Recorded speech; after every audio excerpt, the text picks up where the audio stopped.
Hello guys, dito po kami ngayon ba sa bundok na ngayon. Ano? Grabe, napakaangas. Dito pa lang kami sa babaw, pero aakyat pa kami doon. Aakyat pa kami guys, hindi pa ito yung destination na pupunta namin. Ayun nga, so pupunta tayo dun sa taas.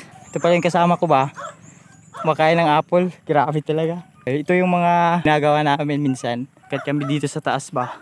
Medyo malayo-layo siya guys. Pupuntahan namin.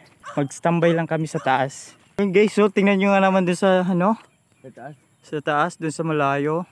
Kung wala lang ulap dyan, kita yung magagandang bundok ba, taas na bundok. Yan o, napakaangas. Astig ba, astig. Dito pala guys, doon meron mga nag-trail dito ba, nag-trail dito. Iakyat yung bike doon, tapos bababa sila. Marami nag-trail noon, pero ngayon wala na. Napagod na ata sila ba. Atin natin bundok na ito ba. Kung nakikita nyo lang sa camera guys, pero medyo hindi siya paakyat diba. Pero paakyat talaga to. Yan kasama ko ba. Oh diba. Tingnan ng mga guys. Ang ganda ng tanawin mga guys. Napakaangas. Yun o yung airplane. Yun o. Woo! Let's go. Yun nga. Papatuloy tayo guys sa pag-akyat guys. Layo-layo pa tayo ba. Hindi muna tayo maliligo guys ngayon. So mamasyal muna tayo ba. Yung pa dun guys oh. Bakit pa kami dun? Grabe guys. Napakaangas oh. Tingnan nyo mga guys. Grabe, napagod na kami guys ba. Pero okay lang yun guys. Kasi exercise to ngayon. Kasi umaga pa lang ba. What the fletch. Oh my goodness. Tingnan nyo mga guys yung view. Paita. Napakaangas yung view ba.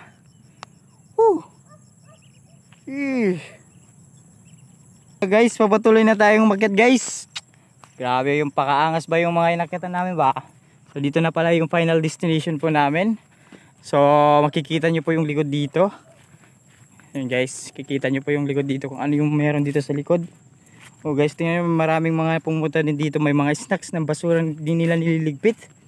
Talaga bumibisita na nga lang sila dito pas di pa piniligpit. Ayun guys, napakaangas. Diba? Ito yung likod niya guys, dagat. Diba? So meron din dito mga nagka-camping. Nagbo-bonfire sila dito guys oh. Pwede kayong dito mag-bonfire guys. Diba? Kaangas dito guys. Tingnan ng mga guys. Kaangas ba? Oh, tingnan yung mga likod namin. Grabe talaga oh. Maganda din dito po guys pag sunrise ba. So ito po yung mga pasyalan po namin dito na meron kami dito sa amin lugar. So wala yun na mga guys. So susunod ulit mga guys. Bye bye.